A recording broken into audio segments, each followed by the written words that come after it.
July 4th, and always look at whether it's gonna rain or not while we have the fireworks. So my prayer is it doesn't rain during the fireworks, and I'm pretty excited about seeing that.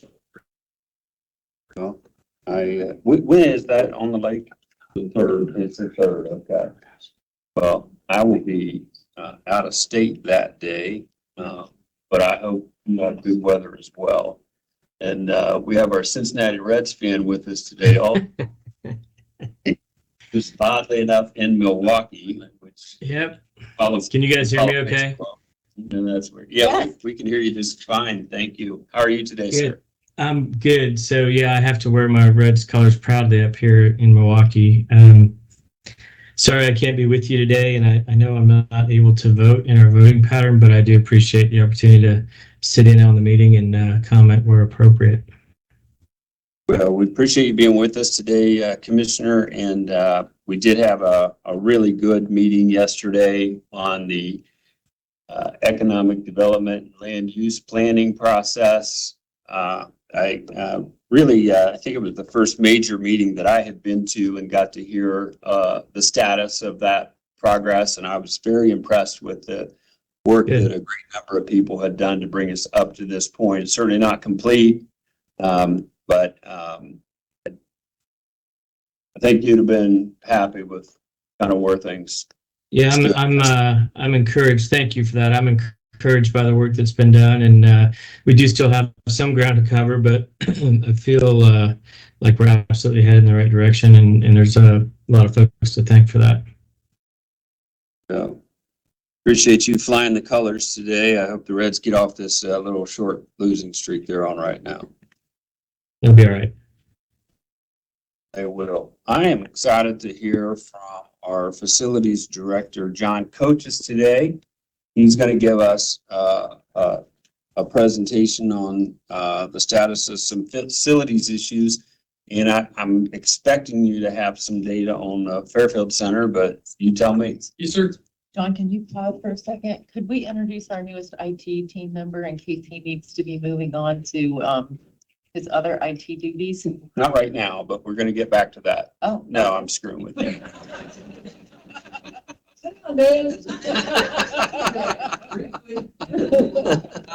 We have a new member of our team in the IT department, Jesse Harvey. He started with us yesterday. He will work in a systems administrator role. We have currently Ruchi Rice has been with us for a little over a year in the same role. The two of them will become a two-headed, I won't say monster, but they will do amazing things for them. We just wanted to welcome Jesse and On behalf of the commission, welcome. Would you like to just say a couple of words, maybe tell us a little bit about yourself? Plus 15 years education. 2 streets. I'm here. I'm excited to be here. So, Well, we appreciate it, and we hope you find your time as enjoyable as many of our folks apparently do. As you may or may not know, the last couple of years we've been rated one of the, I don't know, nicest, best, funnest, I'm not sure, top employers. But anyway, welcome to the workforce here at Fairfield County. Thank you. thanks, guys. Thanks, Jesse. Thanks. Fine. John Boy, you're up. Well, good morning, and we will talk about numbers at the end.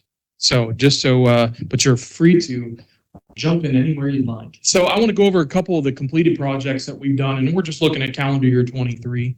Public safety equipment storage, obviously this was a big project that the commissioners had taken on in 22, was officially completed in 23, aka the SWAT garage. Everything's going really well there. Pop in all the time. They love the space. They're able to deploy faster in the community. It really is a really key piece of the sheriff's operations. That building will be there for a long time, and they'll be able to expand and contract as needed. So we also had a treasurer, auditor, and recorder, a little refresh remodel here in the courthouse with some of the rearranging. All went somewhat well. We had a couple hiccups here and there, but I think for the most part, we're in the new spaces and everybody's happy, and we've utilized this building a little bit more efficiently, especially for the public. Juvenile court had requested, and we completed a little kitchenette. They had no space to really, the whole floor of juvenile had no space to go to prepare a meal or wash a dish. So they were really working out of a closet to microwave, and it was just a kind of a stuck situation there. So we went ahead and did that relatively low cost.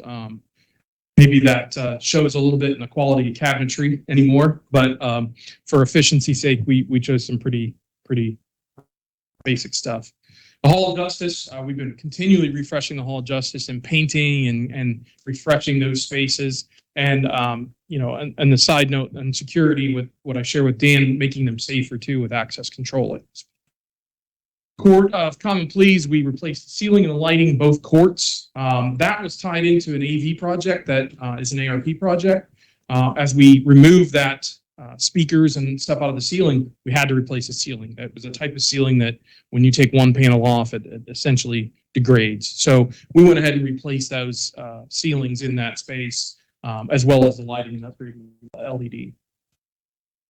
Our current projects. So we're currently working with domestic relations visitation on the remodel of the 407 East Main. This is a relatively new project. And we were able to put this together in combination with the Amstutz building, really looking to a point where they were going to need a little bit more of a refresh to that. Carpets and things that needed replaced. So that timing worked out really well with the historical parks or the Fairfield County Parks vacating 407. So we were able to work out an arrangement where we can come back to that. I hold a special affinity to that building because it was my first office in 2007, and someone showed me a living room and said, "Here's your office." Pretty cool.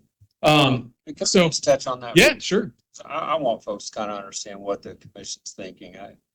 When I came into office 13 years ago, there were a number of county offices that were in houses.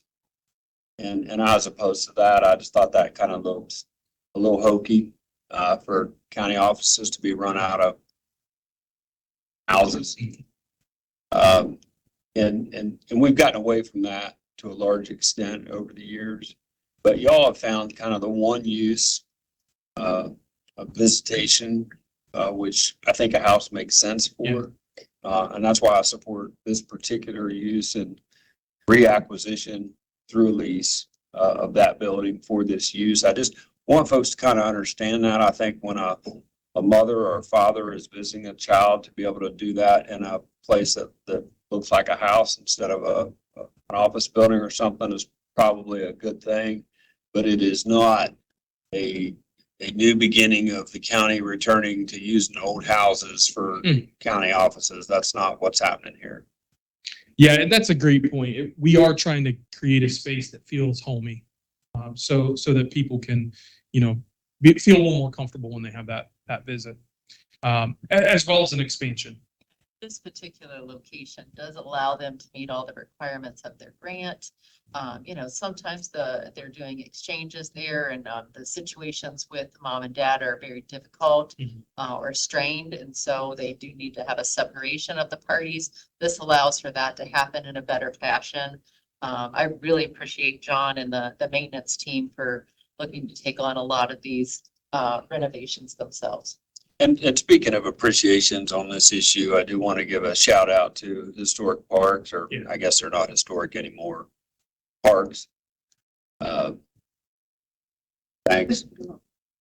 The cooperation from them on repurposing this building is very, very much appreciated.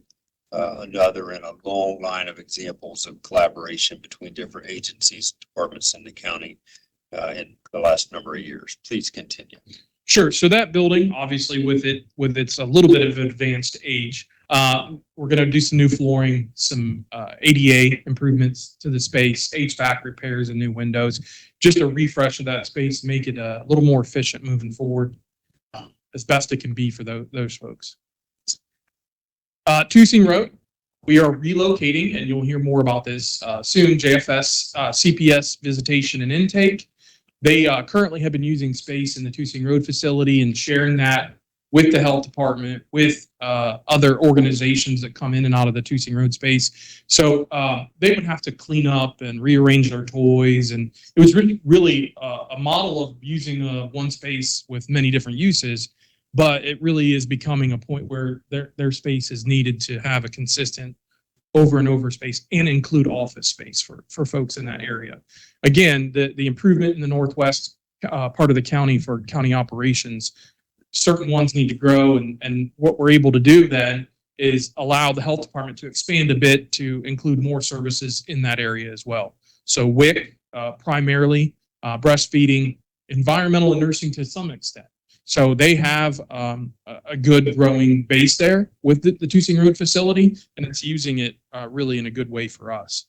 And then we have an exciting opportunity to allow community action for a little space in there, a couple offices, so that they can improve services in the northwest part of town as well. And the intake team part, I think is very exciting, being able to move a whole intake team from CPS that would have a caseload that would be in that northwest part of the county. So easier, quicker access for the staff to families there and vice versa. That's the first time we've looked at actually placing staff from JFS there, but are excited to see how that unfolds for those that they serve there. So on to the big one, right? The Fairfield Center. As you can see, we're making some strides to make it branded Fairfield Center. We're finally there. Signs are a really hard beast this year for some reason, but we finally got our signage updated. We are in process now with a paving project, other things. We'll go over all these, but we're really trying to anchor that space and make it something that is, Fairfield County, and people know this is where you go for Fairfield County services in the northwest part of the county. So as far as signage, Mhm. there was one out on Hill Road. That's finally complete. Okay. Took a little arm wrestling. So any other issues with signage? We still have ongoing. We're going to be including some suite signage for the title space, for individual suites, so that there's a little bit more direction. Usually when you get in the building, there's decent direction, but trying to know what door is which is our next phase. Uniformity on how Correct. that's done. Absolutely. Yep. And we have a great logo, and we have a great way to kind of just showcase and highlight those things. In that little itty bitty bell tower cupola, it still has OU on it. I cannot find Just it. climb up there, John. I'm just going to break it. It's class. So we're working on that one too, and fun little detail. That's not the end. Of course, we are well aware of our first occupant, the sheriff's office substation. That's going really well. I think every time I'm at the Fairfield Center, someone's working out of it. They're seeing people. We're very close to allowing an administrative type of organization or functionality up there, so they can do CCW, fingerprints, really anchoring all the pieces that the sheriff's office needs in that part of the community. So we're very, very close on that. Just last final touches on access control for the sheriff's office to make it a secure facility. That little doodad right here is a video doorbell that allows you to communicate inside without being able to be entering the space yet. So they can kind of screen folks before they even enter the building. Our second occupant was the U.S. House of Representatives District OH12, what we call the Balderson space. So we were able to refresh quickly that space and allow it to be leased by the U.S. House.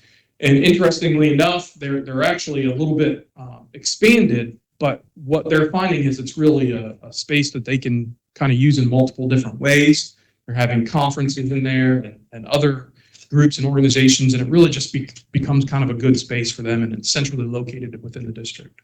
So if I could speak on that, I mean, I think all three commissioners and maybe others certainly throughout county administration have the ability to effectively communicate with our congressman. This certainly doesn't hurt that. Absolutely. And their staff are wonderful to work with, and we communicate with them daily. It's just really nice to have that in Fairfield County and a really great space. And one of the things the congressman mentioned was that being next to the sheriff's substation doesn't hurt. Yes. So next up, was the big project, title space. So on your left, you'll see the actual title lobby waiting area. They've been occupied since February to March officially. Full functionality, we're just short of using the drive-through. And really that drive-through was a major part of that expansion, and one of the few title agencies that has the ability to process through a drive-through. I think Brandon said there's like 3 in the state. So with our parking lot adjustments, we'll be able to create a safe way to go through and use that drive-through. That space, while it had some interesting hiccups along the way, really is well thought out in its design, and it's designed for the future. If Brandon ever has expansion and title work and things like that, he has that ability to expand rapidly in that space.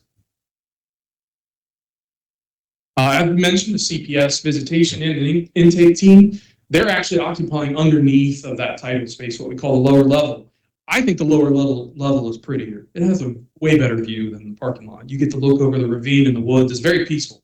So these 2 spaces, one was existing, the space on your left, and then the space on the right is actually the expansion underneath of the drive-through operation, not the actual drive-through. So I believe on the right is a space that we'll use for that visitation setting, and the left will be office for that intake team. What's really nice about it is you enter through the office to go back to the visitation, so there's really like a really good flow within that space to So the allow. doors that you're seeing there are leading back into the space on the right. So both of these doors go into this space, and that's the only way in and out beyond the exterior door. And then again, not capturing the beauty outside these doors is a nice patio with some metal furniture, and you look over the ravine. It's really a nice setting. And it will actually be set up in more of a patient space, I think. It's just of the Yeah. Furniture is always at a premium these days, but the toys and the couch and the things that came along from Tusing Road, they're ready to be deployed and move into that space.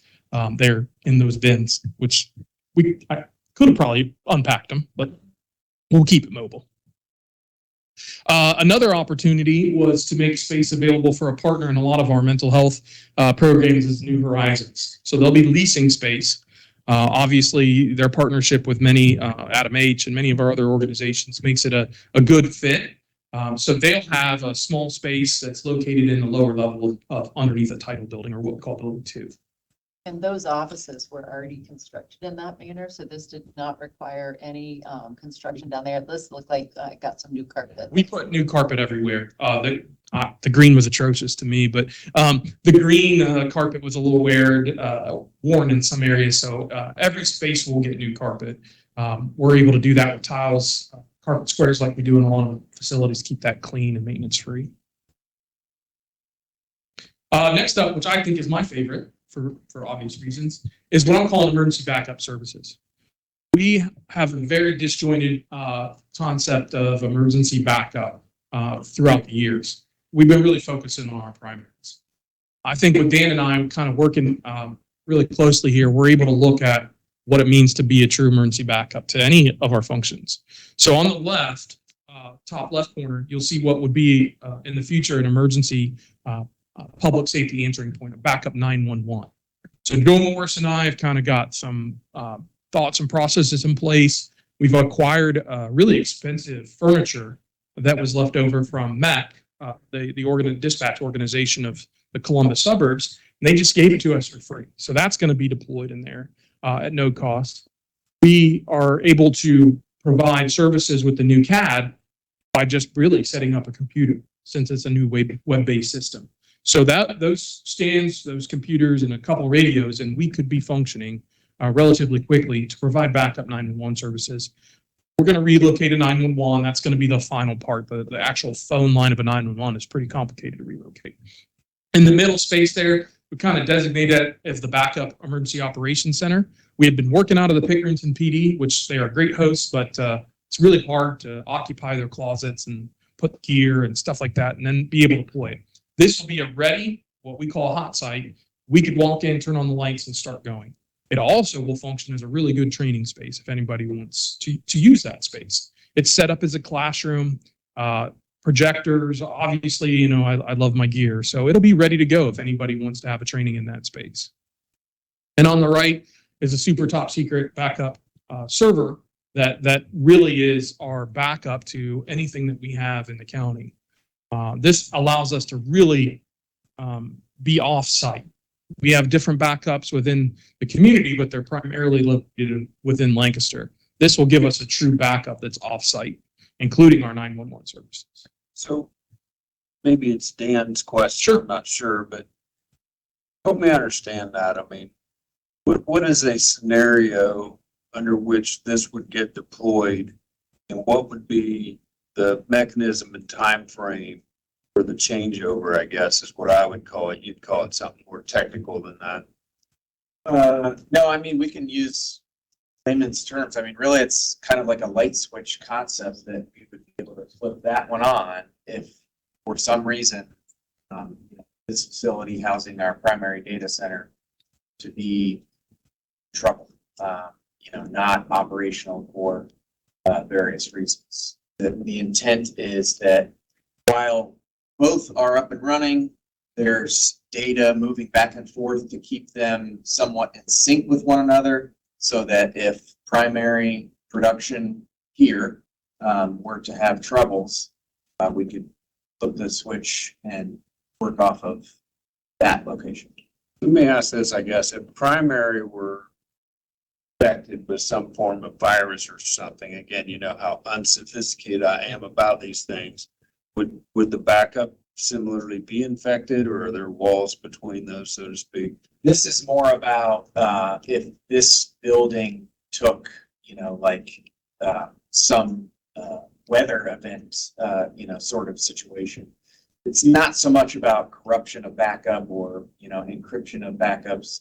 We have other forms of backup operations in place to help us cover from that style. I understand. My primary concerns for his data room is a fire, internal fire, and obviously a power issue, direct power. We've had a power issue in this building before. We're still trying to correct those power issues. That's the two primary things. This building getting hit by a tornado and falling down is unlikely, but a fire in that data room, could impact the rate. Please continue.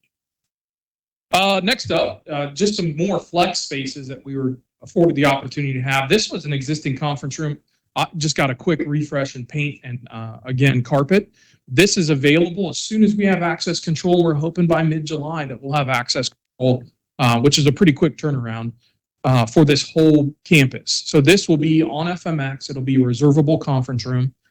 It is divisible, but we're going to keep it as a single conference room for right now. And it will have some AV components not too dissimilar from this space. We're really using it to look a lot like and function like this room. Is that the same room Commissioner Fix was sworn in? That's correct. Okay, I'll follow. Looks a little prettier nowadays. Sure does. He's not in it. Ooh, That was absolutely unnecessary. Got to get one zinger in there for today, right? So this is a upper level conference space, easily accessible. Really just I'm running long, aren't I? I'm sorry. You're fine. You're fine. This I wanted to really have a better picture. This is actually being carpeted this week, but this is what we call a small conference room. It's in the lower level of Building 1, and it has a kitchenette. It has kind of a self-contained area. It has the ability to go outside, out back. So really, it's a nice little space if you're having a long, day-long meeting and you need some kitchen and that kind of space. Brandon had made available leftover appliances from the other space. So it has a refrigerator, it has a microwave. It's really just a good space that we're able to do very little to turn it around. I've used it a couple times and had association meetings in there and other things. And again, with access control, you'll walk into that middle lobby. You enter any of the lower levels through the middle of the building, and you'll go right down the elevator and into the space. It's just very convenient. In process for Fairfield Center is Ohio BMV. So we have had some back and forth and ups and downs, but we've got into a really good rhythm now with Ohio BMV, and we are fully expecting to start retrofitting this space for their use. They have a lease that ends in 2024, so they don't have an opportunity to be any sooner than that. They are not able to get out of that lease as quick. So what we've got here is a design. We've got some of the components built in as part of the title project, and we're ready to turn this around in a more cosmetic way. Their expiration of their current lease, is that on the state fiscal year? I believe so, June 30, 2024. Okay. Yep. thanks. So we expect that transition will happen, at the end of the fiscal. We have probably, a few months worth of work to do, which we'll do internally with our staff and using a little bit of assistance in the electrical field maybe, but we're going to keep that in-house as it's mostly carpentry and reconfiguration of the space. Some other things that don't have pretty pictures. We're going to work on that parking lot paving and drive-through. Dennis has been a great help. This is one of his first, part-time projects. So he took it on in full, has done all the bid work, just issued some addendums, but it's really going to be a refresh of that parking lot. It had gotten some top coats over the years, but there's some pretty large cracks. We want to rework the drive-through. We want to create a sidewalk so people don't have to walk through the parking lot to get to title. Just kind of freshening it all up, making it look nice and making it something that we can maintain long-term. I mentioned signage. We're still working on individual suite signage, both on the exterior and on the interior. Still that security piece, we're hoping by mid-July, everything will be on access control. Make that a lot easier to get people in and out. The IT infrastructure, you're buying a whole new building. We can reuse some wires. That's about it. We really had to have a new infrastructure to support all these operations. Excuse me. The elevators, they do cost a bit, so I thought it would be worth mentioning, but we've got them all reworked. It's kind of a thing that can get behind really fast, elevators. LED upgrades is the next step. We want to make sure that facility is energy efficient. We're actually applying for a grant through the Ohio Department of Development for energy upgrades at this building and potentially others. We also have some HVAC work here that I did not list, that it's just a 1994 building. It's time for them to be considered. So the fun stuff, the numbers. Purchase price of the facility after the lease agreement was 2.7. The capital outlay so far and projected,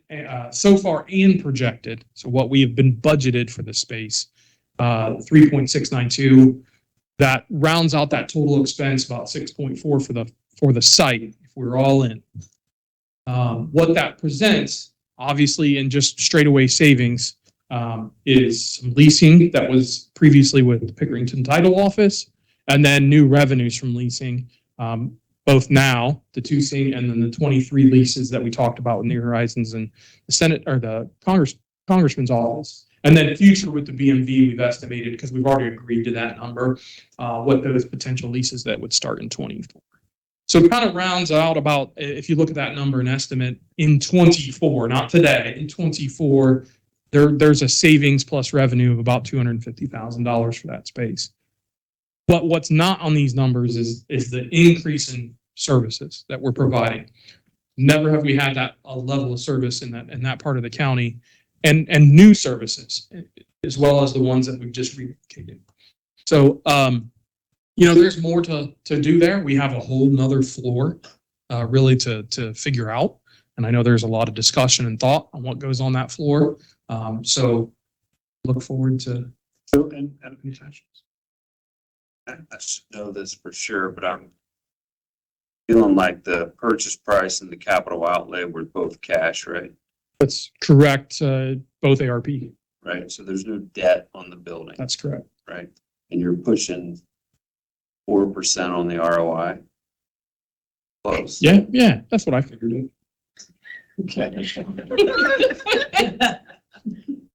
Please. Yeah. Finish. That's it. That's it. I think it's a great space. I think there's even more opportunity there. As I mentioned, we have a whole nother floor to really develop, and it's a flexible space. We can turn any of these suites around and do anything we can. Besides really the title office, that's pretty functional for them. Yeah. So with the screens the way they are right now, I can't see Commissioner Fix, but I did want to give him an opportunity to ask any questions or make any comments that he would like on the Fairfield Center.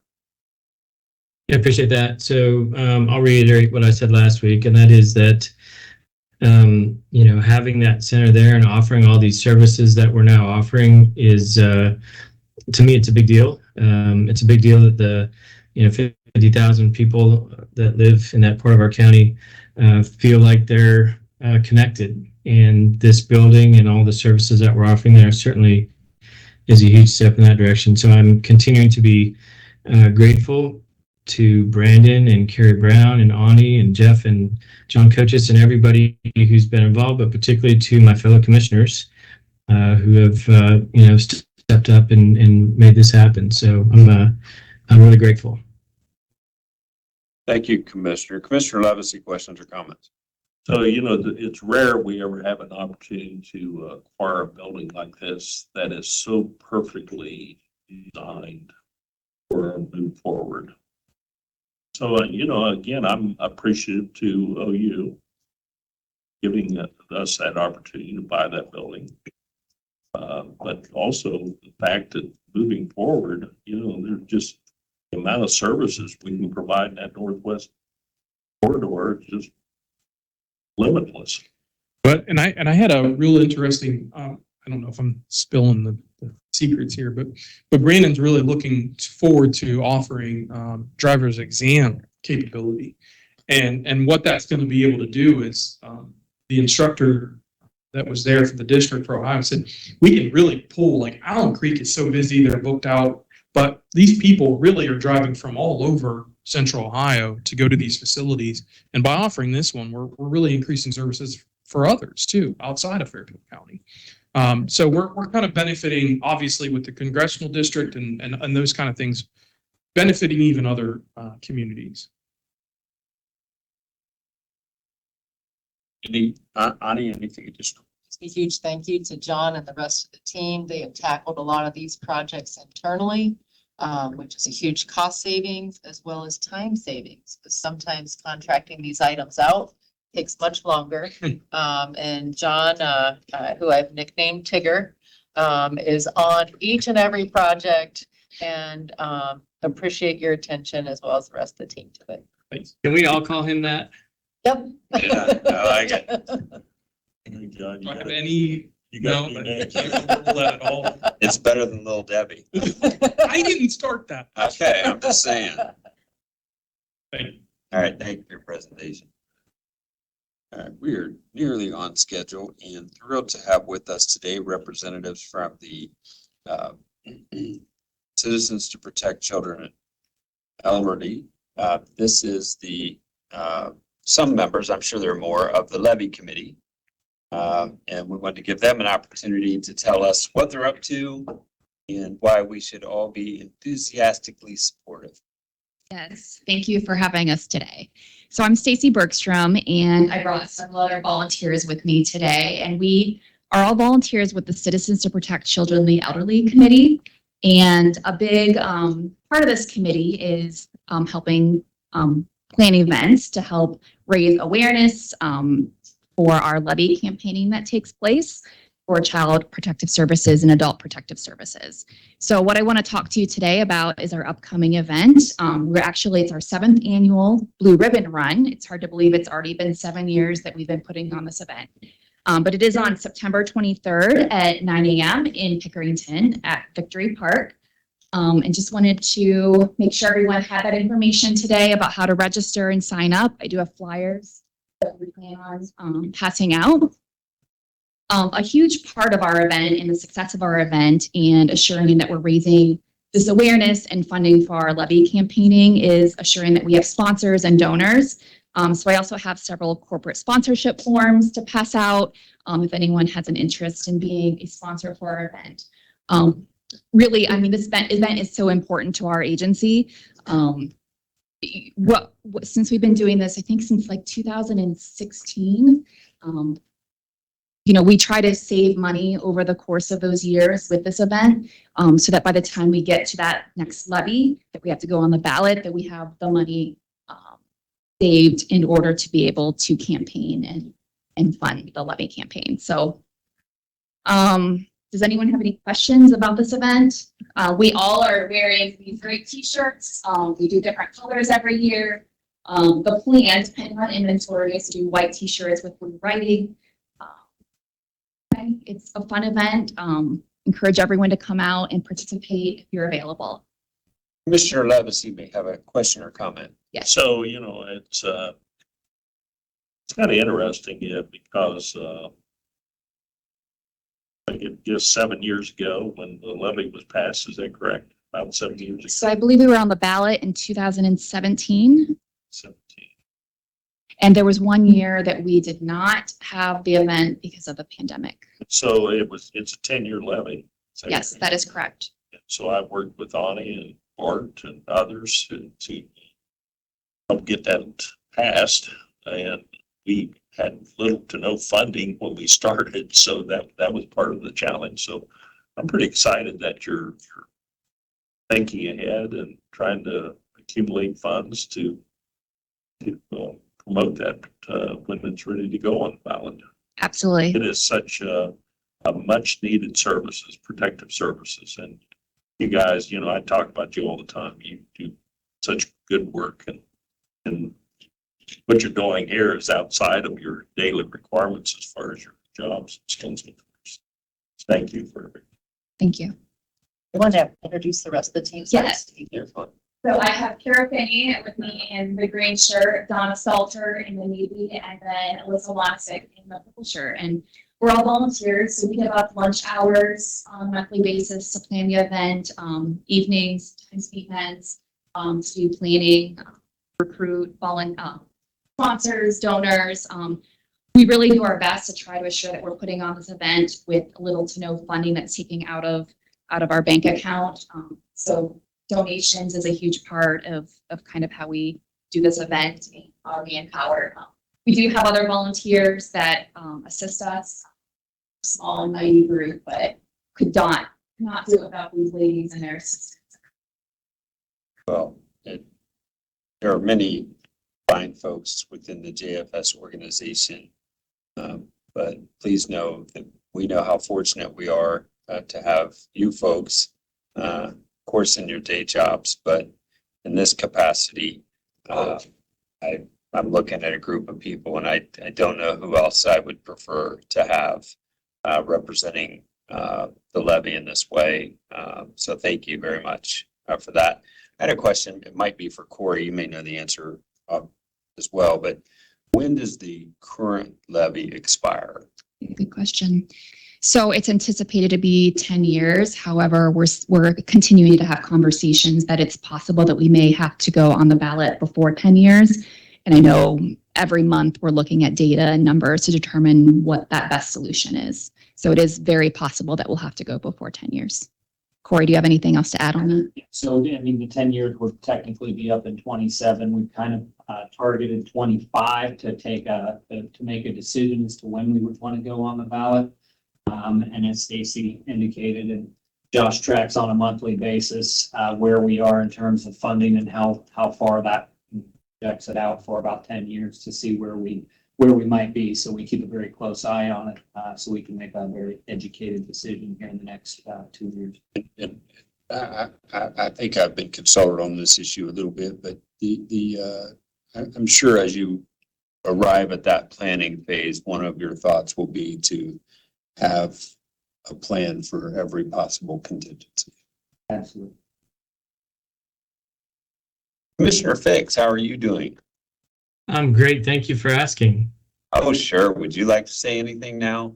I've had a chance to attend this event in years past and look forward to attending it again. And is it in September? Is that what I heard? September 23rd. Yeah. So, I've been impressed by the turnout, and it's a good opportunity to raise awareness, and that's it's good work. Thank you for what you're doing. Final comments? No, unless anyone has questions. So the corporate donor, are you going to leave some with us? Yes, I have several forms that I'll leave here today. And if anyone needs more forms, they can contact me. My information's on the back, as well as an email address that we utilize. Thank you. behalf of the Commissioner's Office, thank you very much. We appreciate you all very much. Thank you. Thank you.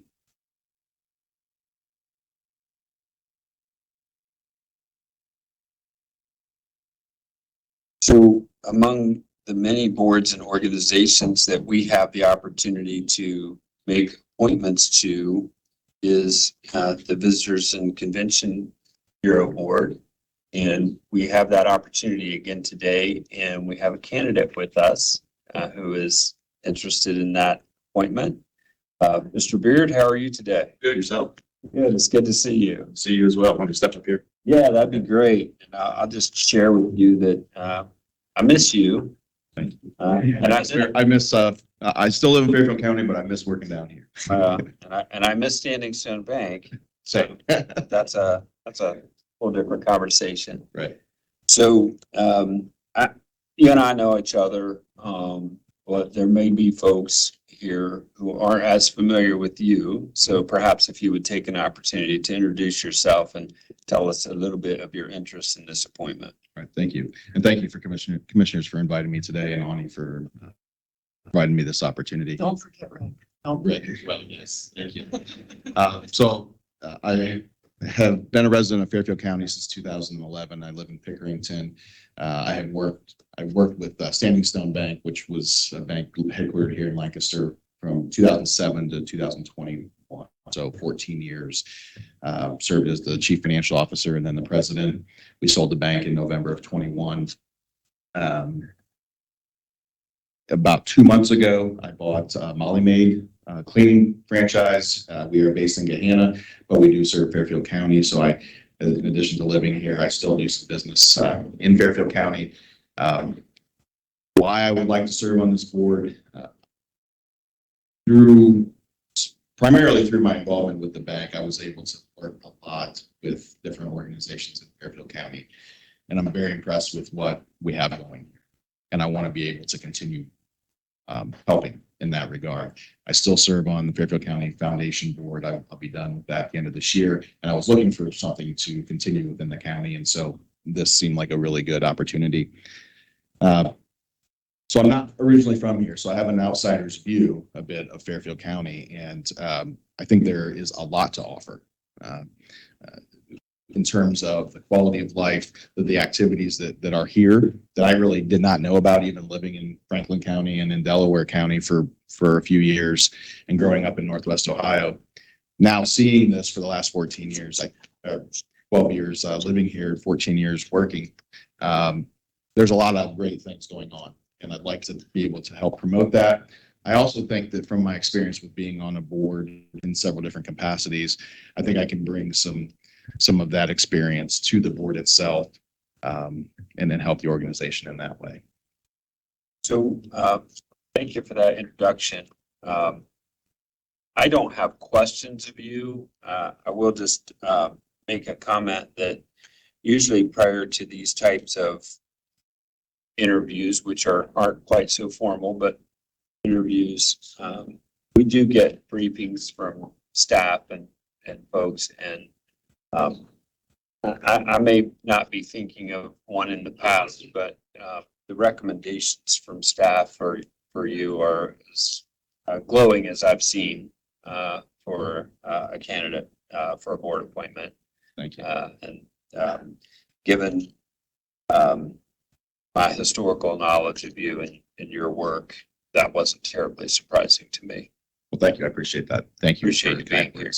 I'm going to see if Commissioner Levesey has any questions or comments at this time. I don't have any questions yet, but I will say that thankful you're willing to serve. Thank you. And I'm looking forward to the point where I can vote yes for your appointment. Thank you. I appreciate it. And Commissioner Fix may have some questions or comments as well. I also don't have any questions. Jeff, your background is really impressive with all the boards that you're serving on or have served on. You know, we talk all the time about the importance of these volunteer boards and how much people like you bring to the table. So I just wanted to say thank you for your willingness to serve. It's a big deal. Thank you. Thank you, Commissioner. So, Ani, what is our intent today in terms of handling this appointment? Would it be to have a resolution in the voting pattern to vote on this appointment? Correct. We do have one prepared that you could add to the agenda if you'd like, and you could appoint Jeff via that resolution. So it would be my thought to add that to the agenda. And so you're welcome, but not required to remain for our voting pattern, which typically starts at 10 o'clock. It looks like we're running a few minutes behind today. But that's at your pleasure. I have a prediction for you as to how that'll go. Well, thank you. I appreciate it. So, and I wanted to see if Jeanette may have any questions or comments, and then I might have a question for you if you wouldn't mind. Anxious to get a little bit more. I'm the director of the Visitors Bureau, so I'm concerned with 11 other people, 2 of which are county appointments. So join a team of people that love Fairfield County. We love sharing what's great about it. You board and I'll entertain questions. You have one for me? You, and I wondered if you two might change places just for a moment. If you wouldn't mind.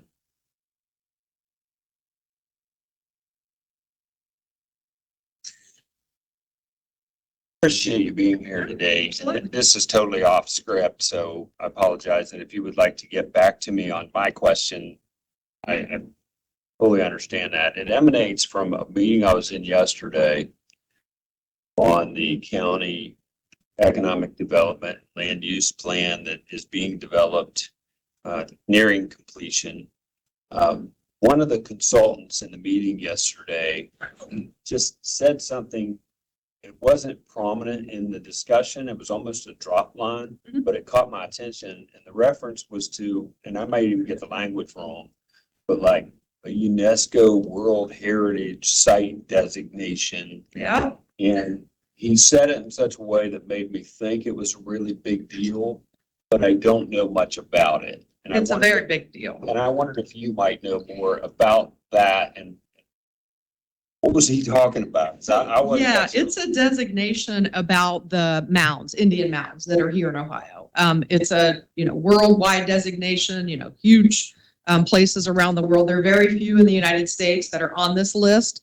And the state of Ohio, through the Heritage Office and the Historical Office, has put forth an application that will happen. I believe it's going to happen in Saudi Arabia later on this year, where they'll designate new sites for this list. And it will be a huge tourism draw. It's mostly the sites that are in Ross County and Licking County, but you can't really get from Ross County to Licking County without going through Fairfield County. So we're not officially in the application, but we've been really involved with learning about what that means, what that impact for tourism will mean for us, because people will come to this state to see these Indian mounds and learn the history, and they'll be coming from all over the world. And it'll be a process of, people that want to see every one of these sites will come first because they'll be the most interested. And then, years down the line, it'll be, just people that have learned about it. So it will have a huge impact on our region and the state. And there's a lot of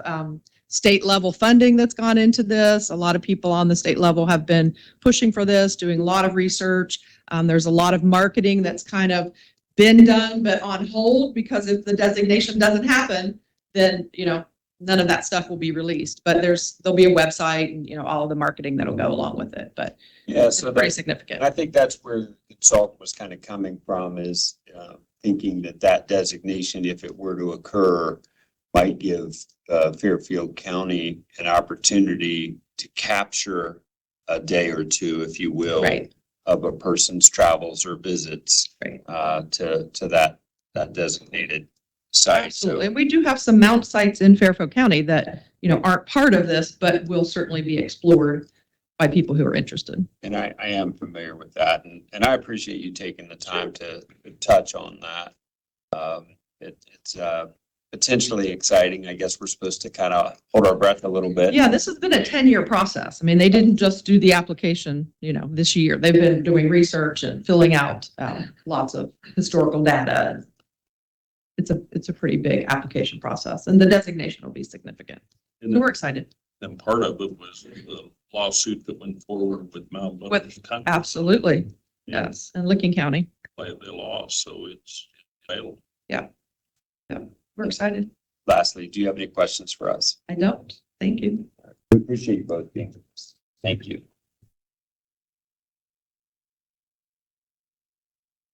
How are you today? How are you? I'm better than usual. Anything on legal? All right, thank you. Administration update. All right. ARP plan update. Excuse me. From the 30.6 received, 25 million has been appropriated, 14 million expended, and 5 million encumbered or obligated. And we are moving forward to appropriate the 3 million for the Adam H. LSS project in the very near future. And its accompanying subrecipient agreement as well. We have Kaylin, is it Covington? Kaylin in the back. She is our intern through MORPC with our economic and workforce development team. And I think you were ill last week when we were doing your intro, so hope you're feeling better and welcome to you today. Come on down. I want to hear from you. How are you doing today? I'm good. So tell us about you. Well, my name is Kaylin Covington. I currently attend Hampton University. That's in Hampton, Virginia. I'm a strategic communications major, sports management minor. I want to become a communications liaison for the NBA. Is that right? All right. Well, we wish you well in that endeavor. We wanted to take this opportunity to welcome you to, it's an internship. Is that right? How in the world did you find us and how did we find you? Well, my mentor, Rolanda Hampton, she is the diversity and equity director, I believe, at WorkC. She's really good friends with my mom. She was like, there's this big opportunity to become an intern at WorkC. And I was like, absolutely. I would love to have an internship, especially my freshman year. That's really big. So I got connected. I did my interview with Eileen Loopy. I believe that's how you pronounce her last name. That met Deshaun, and it's just been amazing ever since. Yes. This is at the Workforce Center. Yes, she's been really helping out a lot with our summer camps, which have been going. Yeah. So, I don't know how it'll bode for you in the future plans that you have, but as you may already be aware, the Workforce Center is becoming quite renowned across at least the state, if not beyond, for some of the work they're doing there. And I think it's a neat opportunity for you. And I'm getting the impression it's kind of a neat opportunity for us too. So I appreciate you being with us this morning. Yes, thank you for having me. It's nice to meet you. Thank you. Thanks, Kaylin. On June 16th, the governor did announce the 4th round of water infrastructure grant funding, and Walnut Creek Sewer District is going to receive $2.9 million for a grant for wastewater treatment plant improvement project there for Thurston and Pleasantville villages. Their current system is operating at 83% capacity, is not equipped to handle wet weather events, and is exceeding the pollutant discharge levels into Little Walnut Creek. This project will ultimately benefit almost 1,700 people in that particular area. We did receive a memo from the Ohio Public Defender's Office on county reimbursement, and that is in the review packet.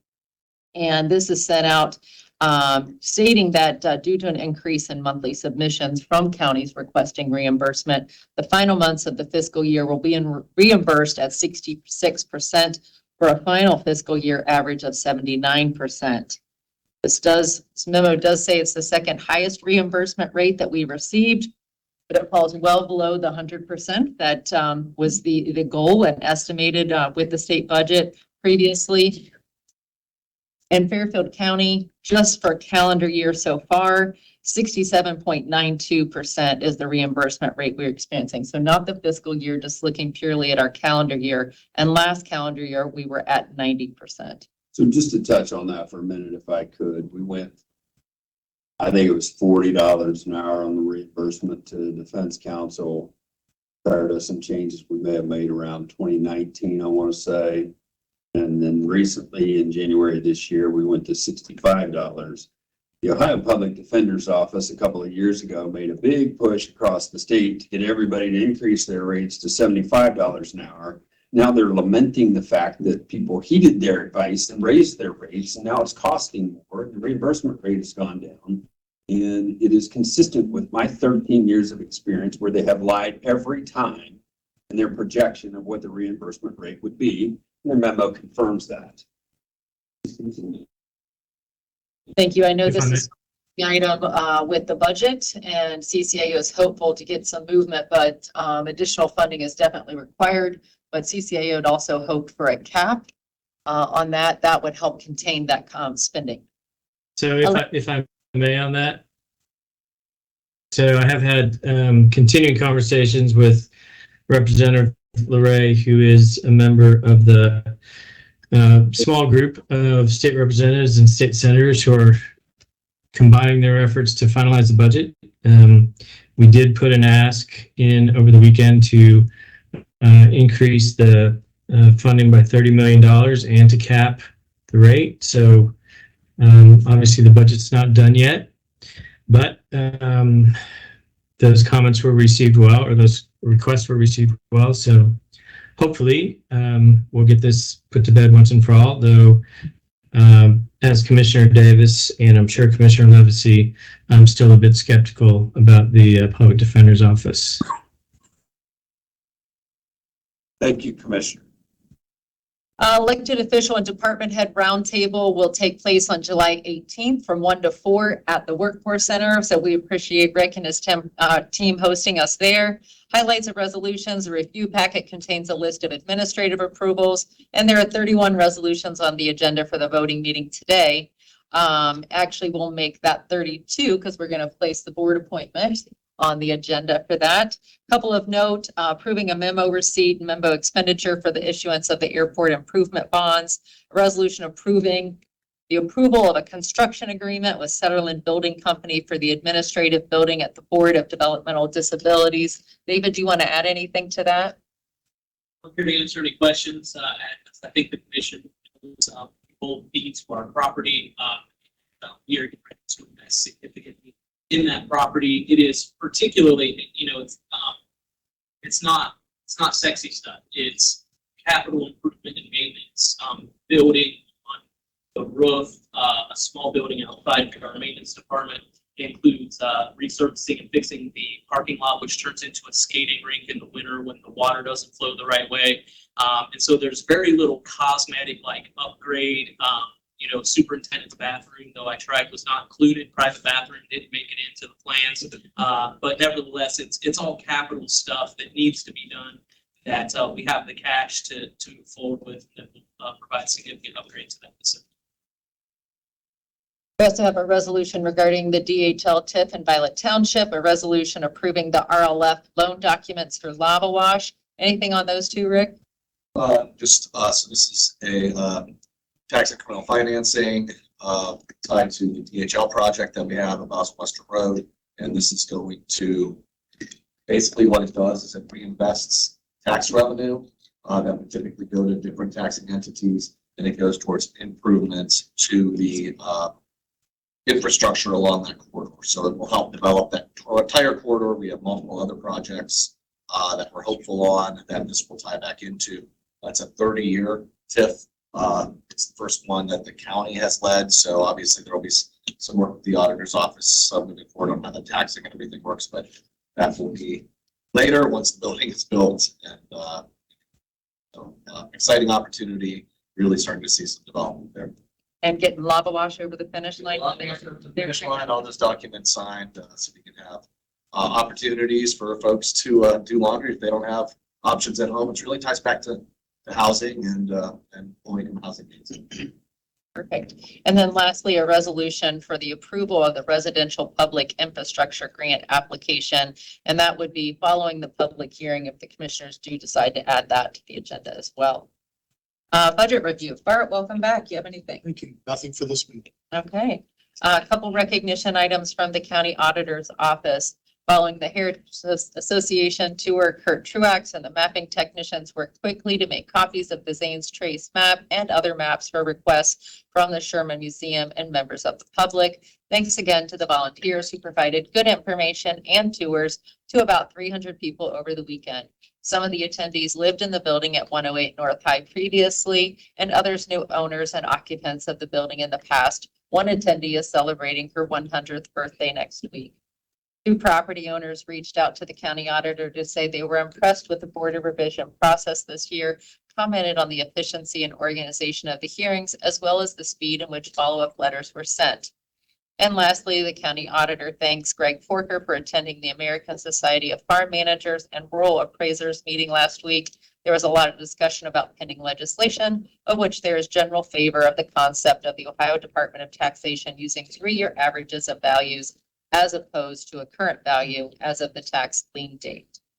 Rochelle, calendar review and invitations received, please. All right, there are 2 calendar review items. Today at 6 p.m. is the South Licking Watershed Conservancy District meeting in Hebron. The WIC open house is tomorrow, June 28th at 2 p.m. at the Fairfield County Health Department at 1550 Sheridan Drive. Under correspondence, we have a memorandum received from the Office of the Ohio Public Defender that was previously mentioned, and the Internal Indigent Defense Report. We also have the Ohio Department of Development Audit Report with an audit date of February 28th and the conclusions report of June 7th. A press release from the Office of the County Auditor dated June 22nd titled Auditor's Office to feature copy of 1801 Petition to Congress for Creation of Fairfield County during Heritage Association's Tour of Home. Also from the Auditor's Office, photos from the Heritage Association's Tour of Home this past weekend, which are going to be on the screens right now, on one screen. The Auditor's Public Information Officer, Rachel Elsey, reported that over 300 people passed through the real estate and GIS building at 108 North High, with many providing their appreciation of the rich history and preservation of the building. A memo from County Auditor Dr. Carrie Brown dated June 22nd regarding the following subjects: budget update, requests from the Legislative Services Commission, appraisal and Board of Revision videos, Hunters Run Conservancy District update, heritage tour, and tax exempt properties. The Fairfield County Job of Family Services Summer 2023 e-link newsletter, which had Corey's picture on it. 2 bulletins from the Fairfield County Health Department, the first dated June 21st, entitled Countywide Mosquito Program in Full Effect. The second dated June 22nd regarding the Ohio Women, Infants, and Children Program open house on June 28th. Details were provided under the calendar review for this. A letter from the Lancaster Cause Tour de Cause regarding fundraising for the Recovery Center, and two letters, from Fairfield County residents regarding solar projects. That's Thank it. you. Thank you, Rochelle. That's all, Commissioner. Thank you. Under old business, I won't go at length on this other than as commented earlier, I was thrilled to hear the update from the steering committee yesterday regarding the economic development and land use planning. I was really impressed by the presentations. I know the meeting was 2 hours long, which is an hour long than I prefer, but it was really good stuff, so I appreciated that. Commissioner Levacy, anything under old business? So Commissioner Davis, myself, and Lonnie and others last week had the opportunity to tour the Old South School. And you talk about transformation. It is impressive, to say the least. It's beyond impressive because I saw the before and now I see the after. And it's just going to be such a great complex housing the community health care center for the future. So I'm pretty excited for those folks and what they've been able to accomplish. Thank you, Commissioner. Commissioner Fix, anything under old business? No, just I mentioned earlier that State Representative LaRae is on the conference committee with the House and the Senate, and I just wanted to state publicly my deep appreciation for the way he's not only representing Fairfield County, but for all the work he's doing to try to get the budget done and done in a way that is as helpful to counties as possible. Thank you. A couple things, I guess, coming back, staying under old business on in the conference committee. One of the, I don't know, maybe lesser discussed issues in conference right now is the Senate version of the budget bill has a what I'll call a return to work provision for state employees, requiring them to be in the office 4 days a week. Interesting discussion and debate that between the House and Senate versions, that the House version does not have the return to work component. The problem with the Senate version, I think, is the hundreds of employees over the last few years that have been hired under remote circumstances. And then also a number of state agencies have literally reduced their physical footprint, released office space they thought they no longer needed to operate in. So to turn that train around and go back to those hundreds of hirees who thought they were hired under one set of circumstances, and then also to turn that physical footprint back around. It's a very difficult situation, I think, to try to execute the Senate version of that. But nonetheless, I think a fair discussion can be had on productivity and metrics associated with remote work versus in-office work. So I'm not denigrating anybody for their thoughts on that. It just seems to me like an issue that probably should have been brought up before all the state agencies reduced their physical footprint to account for remote work. Also, staying under old business, I neglected to mention, I think it was just last week, we had the opportunity to do a tour of the Decorative Arts Center, which I hadn't been in for, I'm estimating about 20 years. And there's an exhibit there now. 3 different artists are exhibiting there. One of whom is an artist I was not previously familiar with. Well, I wasn't familiar with any of them. But the one that there's some artwork there from a lady, I think it's a lady by the name of Stanka. And you got to see it. I mean, the way she paints people and faces just brings an emotion to you as soon as you see it. And I was really taken with that particular exhibit. So if you haven't had a chance to visit the Decorative Arts Center and see some of the art that's in there now, it would just take you a few minutes to go through, and I think you'd be moved by that exhibit. On to new business, I have none. Commissioner Fix, I'll let you go next if you might have any new business. I don't. I appreciate you guys covering for me this week because I'm dealing with some family stuff. Appreciate it. So we know you are, and I know that it is a difficult situation that you're handling in Milwaukee. And I know that you know that our thoughts are with you and your family, and we look forward to your return. I appreciate that very much. Thank you. Commissioner Levesey under new business. Thank you. Wrapped up the Dayco's current exhibit. The first painting is Stanka Kordic, who you were referencing, Steve, and her portraits are amazing. They really are. They just somehow, and I don't know why I'm so taken with it, but they just tug at you as soon as you see them and you spend a moment looking at them. They're really, really impressive. Jim, how are you today? Good. We appreciate you being with us and wanted to give you an opportunity to share any information that you might have that people might want to know. Sent out tax bills a week and a half ago. Don't want to know that. I know, and a lot of people feel the same way. But we're moving right along. Usually the first week is pretty busy with a lot of questions, but things are kind of getting into a routine now. So we're getting through that with the due date of July 20th. I'm putting on my volunteer hat for a moment. I'm the treasurer of the Fairfield County 4th of July Committee. We have our annual fireworks on the 4th of July next Tuesday. I know Buckeye Lake's on the 3rd, right? You're the day before, we're on the day of. We expect about only 30,000 people, but it's better than red, white, and blue because you can get in and get out. But we look forward to good weather for everyone who has fireworks this weekend, and you all come to the fairgrounds. Well, I know you've been working with that committee for a long time, and I know some of your colleagues that are also working with that group and have been for a long time. And on behalf of the commission, we really appreciate it. I know a number of us have enjoyed those fireworks for a lot of years. I don't know if folks even remember, but and I can't remember what year it was, but it seems like 15 or 20 years ago, there was some insurance problem or something where it was like going to be crazy to even put fireworks on, and somehow you saved them. And but anyway, y'all been doing good work for a long Also, time. I do want to add is that there is no public money involved in this and no government money, because we do it through donations, through concessions, through rides, and also mainly through parking. So our goal every year is to break even. And during the pandemic, that was a challenge. Again, much appreciated. And thank you for your update, sir.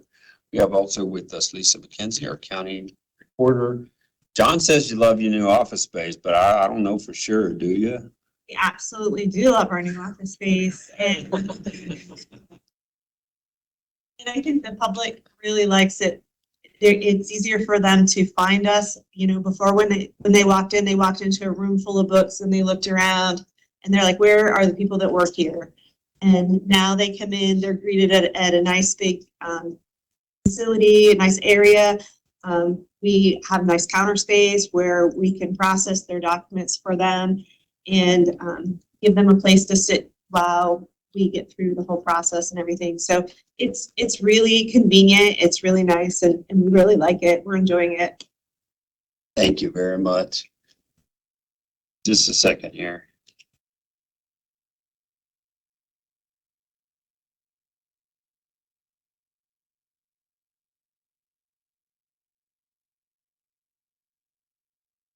I apologize for the interruption, but I've been waiting on a text from my son who was waiting to hear about a potential promotion with the Department of Administrative Services. And I promised him I would keep an eye on my phone for that news. And good news is Ben Davis has been promoted. So It's exciting. I apologize to you, Dr. Brown. Looking forward to information that you may have to share with us. Just want to draw your attention to our next newsletter. There'll be a new feature that's going to be called Making Numbers Count. And the intent of that feature is to demonstrate the magnitude of county operations. So it'll be a collection of statistics and financial information that's maybe a little bit different than the kinds of things that are typically presented. For example, just to show the magnitude of the operations of the county, the net position is 391 million. That is a unique number to understand that that's how our assets exceed our liabilities overall. And so I'm going to also use that name, Making Numbers Count, for a series of training opportunities that we're going to present as well. The mid-year revenues were at 52.3% last week, so there will be any adjustments for that one. And I will just point out with level 2, the revenues are at 61.5 million, which mirrors what they are now. Does include increases for the traditional streams, the significant streams. It does not yet include any transfer from the certificate of title, and that's what it's counting for, it being a mirrored number. So as we get more information, we'll make adjustments to that in level 3, level 4. Did really appreciate the opportunity in the Heritage Tour. There were so many positive comments, and one surprise I had, and I didn't mention that in the summary previously, but a surprise I had were the number of employees came to the tour from the engineer's office, JFS, juvenile court, DD, and other areas. That surprised me a little bit because you can come into the building anytime you want to, but I think it was just a unique opportunity to slowly go through and take a look and admire the architecture and the work that's been done there. Then finally, it is National Postal Appreciation Day on July 1st, and we're having cupcakes for our postal officers as well as the internal folks who do work like that to thank them. We still think it's the best deal that you have to have a stamp, and it can go anywhere in the United States and get there relatively quickly. And we just wanted to say thank you to our postal workers and announce that opportunity if anybody else wants to say thanks to your postal workers. Thank you, Dr. Brown. Amy, on our schedule, we have the public hearing for the stormwater design manual scheduled for 10:15. And I'm just wanting to clear, what if that means that hearing doesn't start on time? Is that, we have a problem there, or is that all right? No, that's okay. You just can't start early. If it starts late, because the folks will be here prior to that date that you guys kind of bleed in from things like that. If there are anyone, if anyone is in attendance that would like to be a part of that hearing that was scheduled for 10:15, please accept my apologies. We're running a little bit behind schedule today, which is unusual for us, but that's where we are. So we're going to go to our voting pattern, which usually doesn't take too long. Then we'll come right back to you folks, if that's okay, gentlemen. Is that all right? Would please rise if you're able and join us in the Pledge of Allegiance. I pledge allegiance to the flag of the United States of America, to the republic which stands one nation under God, indivisible, with liberty and justice for all. Thank you.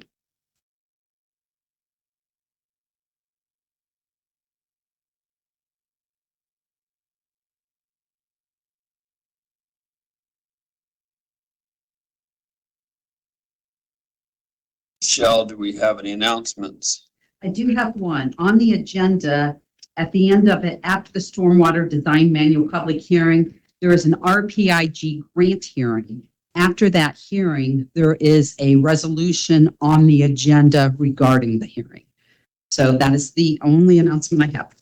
Okay, and it looks like on our schedule of events today that we may also be a little bit late in starting and concluding the RPIG hearing as well, and we apologize for that as well. There will also be resolution FF, which will approve the appointment of Jeff Beard to fill the midterm vacancy. I mean, we don't know how the vote's going to go, but I understand what you're saying. Move on to the approval of minutes for June 20th, 2023. Second, discussion. Please call the roll. Commissioner Levesey? Yes. Commissioner Davis? Yes. Motion passes 2-0.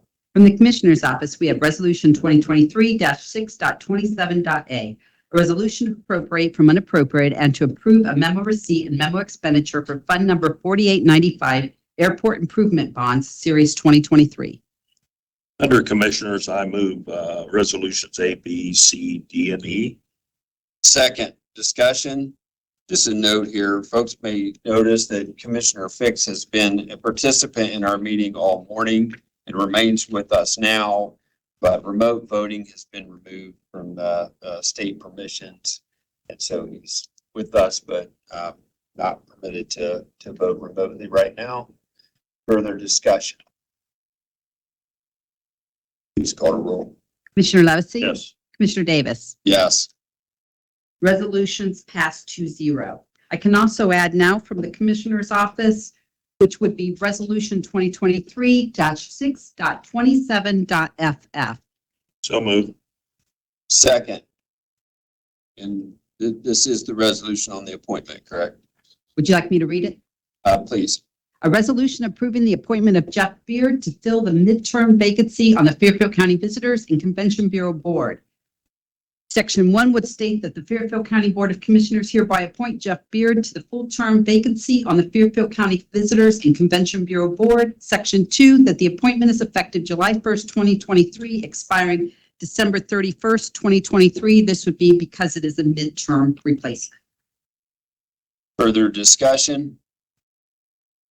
Well, on behalf of the Commissioner's Office, we are thankful for your interest and appreciate the fact that we get the opportunity to appoint someone of your stature to the board. Further discussion? Please call a roll. Commissioner Levesey? Yes. Commissioner Davis? Yes. Motion passes 2-0. From Fairfield County Court of Common Pleas, Resolution 2023-6.27.f, a resolution approving to appropriate from unappropriated into a major expense category for grant fund number 2689, subfund number 8328 for the FY 2023 GR Adult-Based Corrections Grant in advance from the general fund. So move. Second, discussion? Please call a roll. Commissioner Levesey? Yes. Commissioner Davis? Yes. Motion passes 2-0. From Fairfield County Board of Developmental Disabilities, Resolution 2023-6.27.g, a resolution authorizing the approval of a construction agreement with Sutherland Building Company. So moved. Second discussion. Please call the roll. Commissioner Levesey? Yes. Commissioner Davis? Yes. Motion passes 2-0. For Fairfield County Economic and Workforce Development, Resolution 2023-6.27.h, a resolution declaring the improvement of certain parcels in unincorporated Violet Township, Fairfield County, Ohio, to be a public purpose and exempt from real property taxation for a specified period, designating public infrastructure improvements that will make annual service payments in lieu of taxes, establishing the Fairfield County Redevelopment Tax Equivalent Fund, and authorizing related actions pursuant to Ohio Revised Code Sections 5709.77 through 5709.8. Under Fairfield County Economic and Workforce Development, I move resolutions H and I. Second discussion. I just want to high five Rochelle for saying that flawlessly. I was gonna suggest that if she had moved H and I around, nobody would have complained. Further discussion. Please call the roll. Commissioner Levesey? Yes. Commissioner Davis? Yes.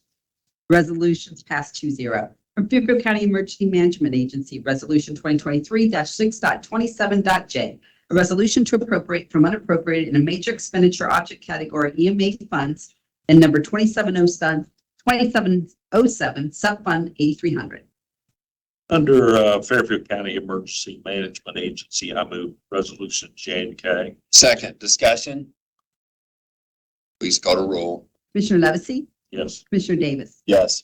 Resolutions passed 2-0. From the Fairfield County Engineer, Resolution 2023-6.27.f, a resolution to appropriate from unappropriated in a major expenditure object category County Engineer 2024 motor vehicle for materials and supplies.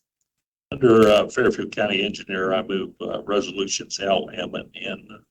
Second discussion.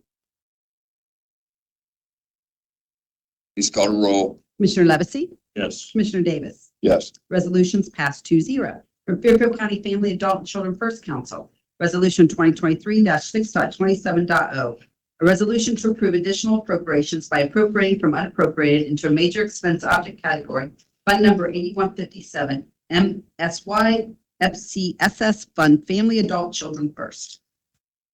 Under Fairfield County Family and Adult and Children First Council, I move resolutions O, P, and Q. Second discussion. Recognize Tiffany Wilson there, who was with council and has kind of stepped up into more of a team lead role here during a transition to get a new manager there for council. So appreciate your work as well as Heather O'Keefe's. Thank you. Further discussion. Please call the roll. Commissioner Levesey? Yes. Commissioner Davis? Yes. Resolutions passed 2-0. From Fairfield County Job and Family Services, Resolution 2023-6.27.r, a resolution authorizing the approval of a service contract for location services between the County Commissioners Association of Ohio and Fairfield County Job and Family Services Child Support Enforcement Agency. Under Fairfield County Job and Family Services, I move resolutions R, S, T, U, V, W, X, and Y. Second discussion. These are primarily meeting contracts that we have that are up for annual renewal. We'll point out that Y is an increase there for Lancaster Fairfield Public Transit for that contract to be at the $50,000 level now. Further discussion. Please call the roll. Commissioner Levesey? Yes. Commissioner Davis? Yes. Resolutions passed 2-0. From Fairfield County Juvenile Probate Court, Resolution 2023-6.27.z, a resolution to approve additional appropriations by appropriating from unappropriated into a major expense object category, Fund Number 2036, Department of Youth Services, Reclaim Fund. Under Fairfield County Juvenile and Probate Court, I move resolution C and AA. Second discussion. Please call the roll. Commissioner Levesey? Yes. Commissioner Davis? Yes. Resolutions passed 2-0. From the Fairfield County Sheriff, Resolution 2023-6.27.bb, a resolution authorizing the approval of an advance from the general fund to Fund Number 2593 Concealed Handgun License. So moved. Second discussion. Please call the roll. Commissioner Levesey? Yes. Commissioner Davis? Yes. Resolution passes 2-0. From the Fairfield County Veterans Services, Resolution 2023-6.27.cc, a resolution authorizing the purchase of a 2022 Chrysler Voyager LX van. So moved. Second, discussion? Anything, Park? Further discussion? Let's go to roll. Commissioner Levesey? Yes. Commissioner Davis? Yes. Resolution passes 2-0. On payment of bills, Resolution 2023-6.27.d.d. A resolution authorizing the approval of payment of invoices for departments that need Board of Commissioners approval. So moved. Second, discussion? Please call to roll. Commissioner Levesey? Yes. Commissioner Davis? Yes. Resolution passes 2-0.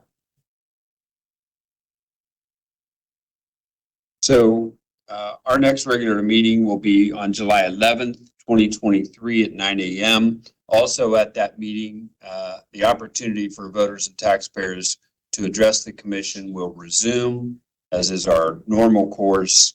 We only didn't have that section today out of deference to the really packed schedule that we've had this morning, and for some of us that continues into the afternoon. At this time, we're